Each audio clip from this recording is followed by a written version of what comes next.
Hey guys, how's it going? Today we are back on the noob account, on the fresh account that I made not long ago. Haven't really made videos on this account in a minute, so I figured it'd be a perfect time to actually uh, make one again, considering that we are on a Stonewood Storm Shield Defense 4, and it feels like a pretty good milestone to make a video on. I also took into consideration a lot of feedback that people were leaving, saying that I really don't have to show all these campaign missions and whatnot and these big extended videos, which yeah, that makes complete sense. So we're probably just gonna have a quick and easy video today where I just go over the Storm Shield Defense 4, what I did with it, and tell you guys about all the modifications that I did to the actual Storm Shield here. Because if you look at my last video that I did, where I did Storm Shield 3, it looks a bit different. So yeah, before I continue, if you want to support me, then use my supporter creator code Stockings. It'll be in the description down below, as well as it's the same as my channel name. You can also join my Discord server, that's also in the description. And if you like what you see, then please be sure to like, comment, and subscribe. So yeah, real quick, we're gonna talk about our home base storm shield. So before, this was actually all like encapsulated in like brick, and it was like two walls high. But one thing I actually remember is that you can actually make like a pyramid on the second layer up here, on like the second, I guess, story of the storm shield, like home base thingy, and also on the amplifiers, which I'll get into later because we haven't talked about those yet. Um, and yeah, so you can have like a little cool, nice little pyramid here. It just looks really nice. As you can see, everything is in metal. I am clearly lacking in metal right now. I did a lot of cleaning up around the storm shield here and around the amplifier. That's why it looks so like I guess bland. I just chopped down a lot of trees, punched a lot of rocks, and yeah. So this part here is still the same. I have these electric fields that I got, and I have these floors edited like this, so that the wall launchers can push the husk backwards like that. I also blocked up this area as well.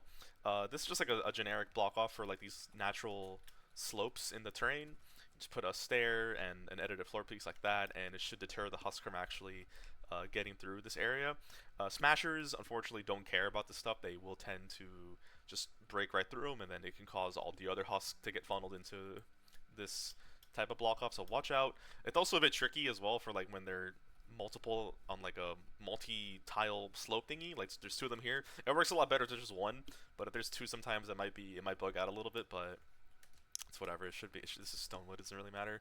But ideally, all the husks just get funneled up through here and then into that tunnel over there, or into this tunnel over here, which I didn't have before. Instead, this was all blocked off. But I figured that it might just be better in good faith if I just don't have a block off here and instead show you just a quick defense. I just have some wooden floor spikes that I crafted here and a bunch of wall darts here that I crafted. This should hold for now. Obviously, I didn't really have the resources to actually make like gas traps here. I was running kind of low on bacon, so we're gonna have to farm for that at some point, probably off camera.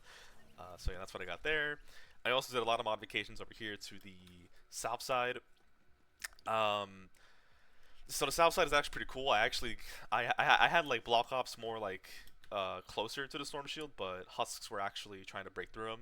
So what I ended up doing was let me actually make another set right here. Yeah, this should be like okay. That's probably all I need. Husks were trying to actually break through the wall that I set up there. So what I did, I just trapped it up. I just trapped up the wall here and the ceiling over here, so that if they do try and smack the wall, they're not gonna get hit by the wall darts and get hit by the gas. And if they just to get funneled in normally, then yeah, they're gonna get hit by more gas and more wall darts this way. I also have these edited walls like this because the wall darts will still hit targets on these edited walls like this. The wall darts will hit if it's edited like that, if it's edited like this. They would even hit through windows, so like those like four center darts will probably shoot through the window, or we can even have like a double window like this, and like those darts there will actually shoot through the window. So it's pretty cool. It's pretty cool tech that you can do with the wall darts. Wall darts also actually shoot through ramps. That's another funny thing about them. They actually shoot through. I don't know why. That's just how it's been since the game came out. So, and it's never been patched. So I'm assuming it's intended. So yeah. In the big 26, it still exists. So yeah, I'm assuming it's just a feature. And so I guess that leads me to talk about amplifiers. Amplifiers are pretty cool. It's just stuff that they make you place as you progress through your campaign and through your storm shields to actually uh, expand like how much you can see of a biome. So because we're in Stonewood, I can only see a certain amount. I can only see a certain amount of Stonewood. So as you progress with your storm shield defenses, you're going to see more of the area get unlocked. And the amplifiers are, the game's way of saying, oh yeah, well we need more power. It can't just be the home base storm shield doing all of it. So it's just more objective to defend, which adds up quite nice challenge, I would say.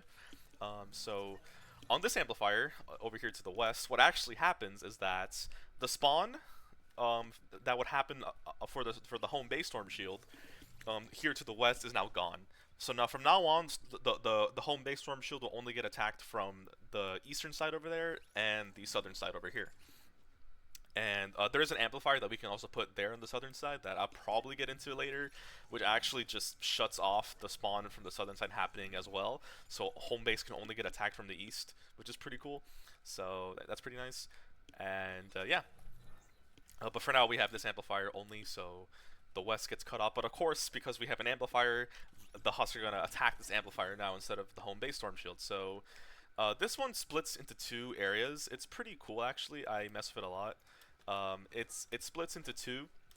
They spawn like down here, or yeah, like down in this pit over here, and then a little bit over here as well. And they actually will get funneled into. I'm basically funneling them into taking these two tunnels over here. This is just wooden floor spikes, gas. And the wall darts here at the end. The wall darts also extend up to 3 tiles long, or well, they can trigger up to 3 tiles long. So like the moment they even stand like right here, they're gonna get hit by the wall darts over there. This should be more than enough for this power level at the moment. It's obviously it's not finished because I just don't have enough resources, but eventually we will upgrade our tunnels and whatnots, especially as we progress through the campaign. And we got this tunnel here, which is more or less the same thing, just a nice little corner, nice little L-shaped tunnel with gas, retractable floor spikes, and wall darts. And lastly, we have over here on the southern side, this amplifier can get attacked from. I did a kind of similar thing where I did over here on the home base storm shield, where I just made a bit of a wall here so I can funnel them into here. This terrain was kind of weird. If I did this in any other time, this probably wouldn't have worked because before you couldn't be able to actually place like ramps and stuff and floor pieces, wall pieces on like terrain that was naturally generated. But once again, we are in the Big 26, so I have the power to do that. So I pretty much made a ramp here to like force them to go up here, and just make a beeline straight towards the amplifier. And with gas and wooden floor spikes, they should be more than enough to take care of whatever comes through here. And once again, we have a tunnel here, which is more or less the same thing. I just use retractable ones instead of the wooden ones, because like I don't know, I just felt like it. Alright, it should work. But I also have another block off here as well.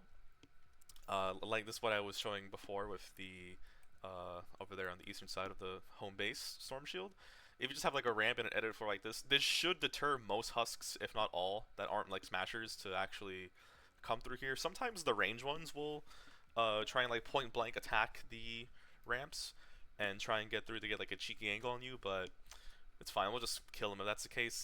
This is all temporary because we can also put an amplifier there as well, which will make this section of the amplifier unable to get attacked as well. So yeah, we will see what happens. And yeah, without further ado, I think we are just ready to talk about, to just do the mission, to just complete the storm shield defense and go on with the campaign. Also, one thing I want to mention is this is the loadout that I'm using. I'm using Enforcer Grizzly, who is a really good Teddy hero. He gives us a lot of extra duration on our Teddy. I can go something like base Kyle, but I thought that would be a bit boring, just soloing all these things of constructors, because obviously constructors are going to be like the go-to class to go to if you want to actually have like the best base possible, the best defense. But I figured that let's just have some fun with like some other heroes that aren't just me playing constructor for the entire campaign, So yeah, we also have shell shock and assault damage in our support slots because I am using the Tiger Jaw in my loadout right here that we got a schematic for, and it has some okay perks, but plus 10% damage is nice. And I'm also using the Breacher a lot as well. This one right here, so we're using that. And yeah, let's just stop the yap and let's just activate the defense and see what happens. Cool. So we got 4 waves to defend. Really shouldn't be anything too serious. Attack from the south. Okay, so we are getting attacked. When did I put this piece here? Okay, I guess I'll just remove that real quick. It's kind of awkward. But yeah, we're getting attacked from the south. So I actually do want to see if my tunnel here will work. I am actually curious to see this. Oh, there we go. I forgot they have these cool little intros. Smasher. Yeah, so Smashers, I'm pretty sure I've already showcased these guys in like regular missions, but Smashers are pretty much one of the big bad targets that you are going to have to take care of in Fortnite Save the World. Uh, they will do an absolute insane amount of damage to your structures and to your walls. And okay, it seems that they are getting aggroed over here, so maybe if I can funnel them in like this, that might... Yeah, okay, I saw there was some husks that were actually hitting... Okay, if I stop bouncing all over the place, that were hitting this wall right here, which I actually am surprised they were doing that, but apparently if I just open up this piece right here, it funnels them into actually come in through the way I'm intending them to come in, so that's good. But yeah, back to Smashers. Smashers are part of a category of husks called Mist Monsters. There's a handful of them. There's Smashers, Blasters, Takers, Flingers, and I believe that's all actually. I believe that's all the Mist Monsters that you will encounter. I guess Mimics are technically considered Mist Monsters, but not really, in my opinion.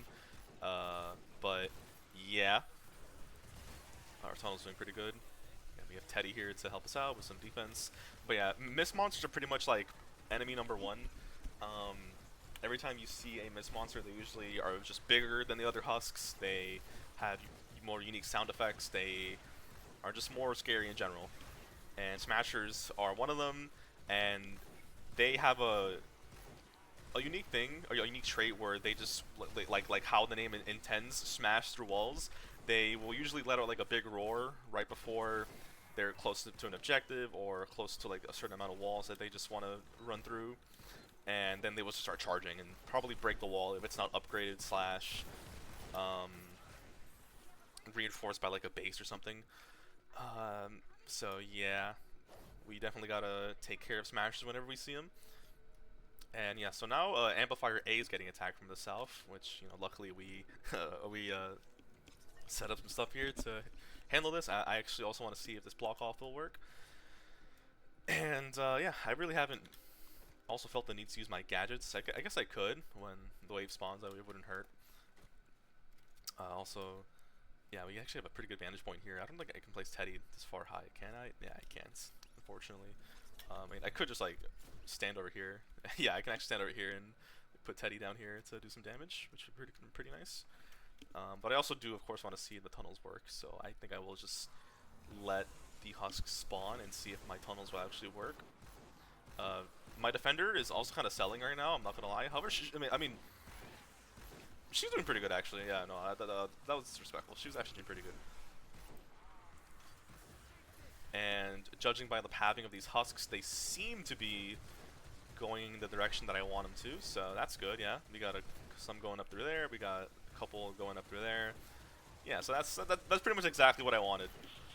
So yeah, I just airstrike thin air, by the way, so that's pretty cool. Take care of this husky. Very nice. Our defender is also doing pretty good.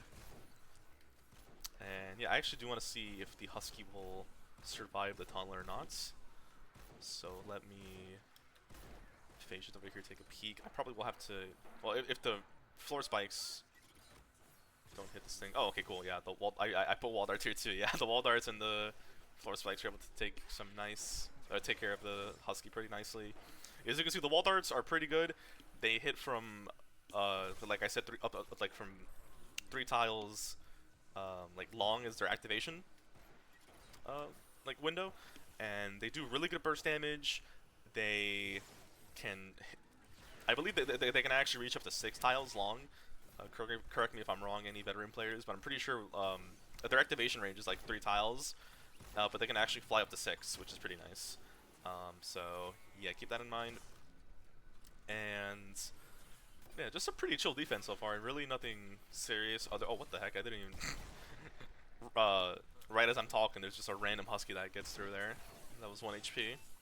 But yeah, that was it for this wave. Didn't really do too much except defend a couple Huskies and regular Husks. No Smashers spawn, which is nice. But we still got two more waves to defend, and seems like the Storm Shield is the one getting attacked from the east.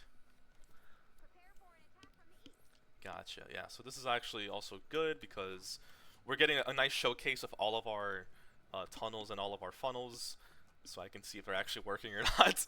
I'm pretty sure that they would be working. I'm pretty confident in my uh, defending capabilities and stuff, but sometimes AI is a bit weird, especially in a game like this. So yeah, um, I will just chill here until this next wave comes. Yeah, because I also wanted to see if this tunnel even worked in the first place, because on the last Storm Shield defense, this tunnel didn't even get like used because they weren't even attacking from this angle.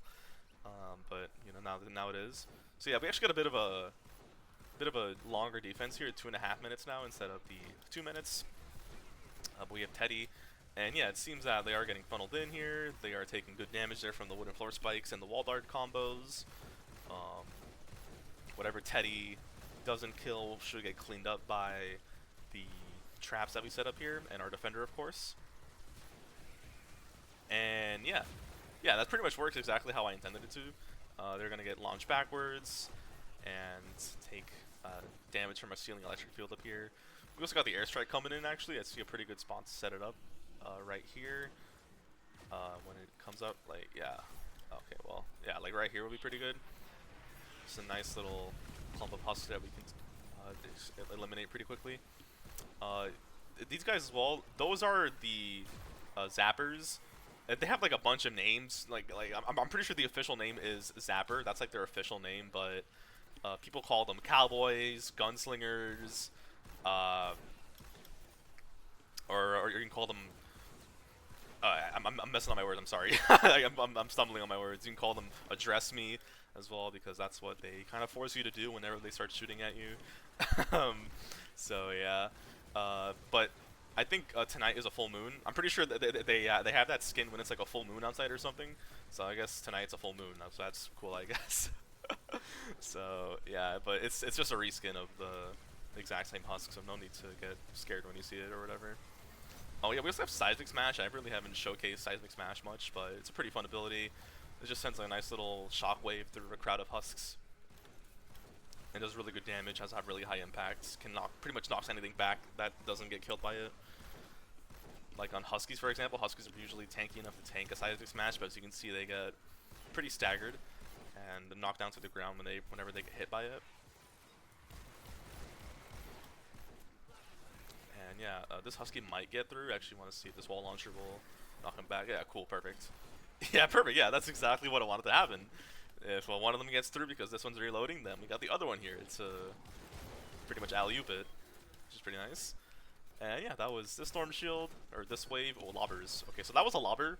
That was the first time I actually saw this wave. It just randomly spawned, I guess. Lobbers, I already talked about them, but yeah, they are pretty much pretty scary to fight against. Just because if a lot of them spawn, then the damage that their purple skulls will do will add up like a lot, and it can pretty much destroy your entire like ceiling or almost your tunnels pretty much if you don't take care of them quick enough. And okay, so we have this wave coming now from the west over here. So yeah, I'm actually glad that we got a lot of pretty much every single tunnel is getting used in this defense, which is nice. I like seeing that. So yeah, there's a charge fragment down here too that I can grab quick for Teddy. So if you get some cooldown reduction. Oh, it's a kill wave. Okay, cool. So there's the time waves, and then there's the kill waves. As you can see here, this is a kill wave where it shows that we have to eliminate 75 enemies. Over here, I believe my defender is actually messing up the AI a little bit to funnel them towards to attack her, which is not what I wanted to happen. But I'm pretty sure I can just like do something quick like this, and it should be okay. But yeah, as you can see, Teddy is just taking care of most of the wave. If you're doing this with, like friends or anyone really, then having someone like running like actual damage, like a Teddy build or like a minigun build or something, or like a Warcry. Is pretty good if it really makes the kill waves go by really fast, or if you just have really good tunnels then you can just rely on your good tunnels too, because the kill waves usually take a lot less time to do than the time ones, because it's just easier to kill an X amount of enemies in a short amount of time than just sitting and waiting for the waves to stop spawning. But yeah, that was pretty much it. That was Storm Shield Defense 4 for Stonewood. And yeah, I hope you guys may have learned something if you're new to the game and just getting into it. Check out my other videos too. It's more catered for high level gameplay and and stuff. But if you want to take a crack at it and be my guest, be sure to leave a like, comment, subscribe. Use my supporter creator code STOCKINGS in the item shop. Join the Discord, and I'll see you guys later. Take care of yourselves, and bye bye.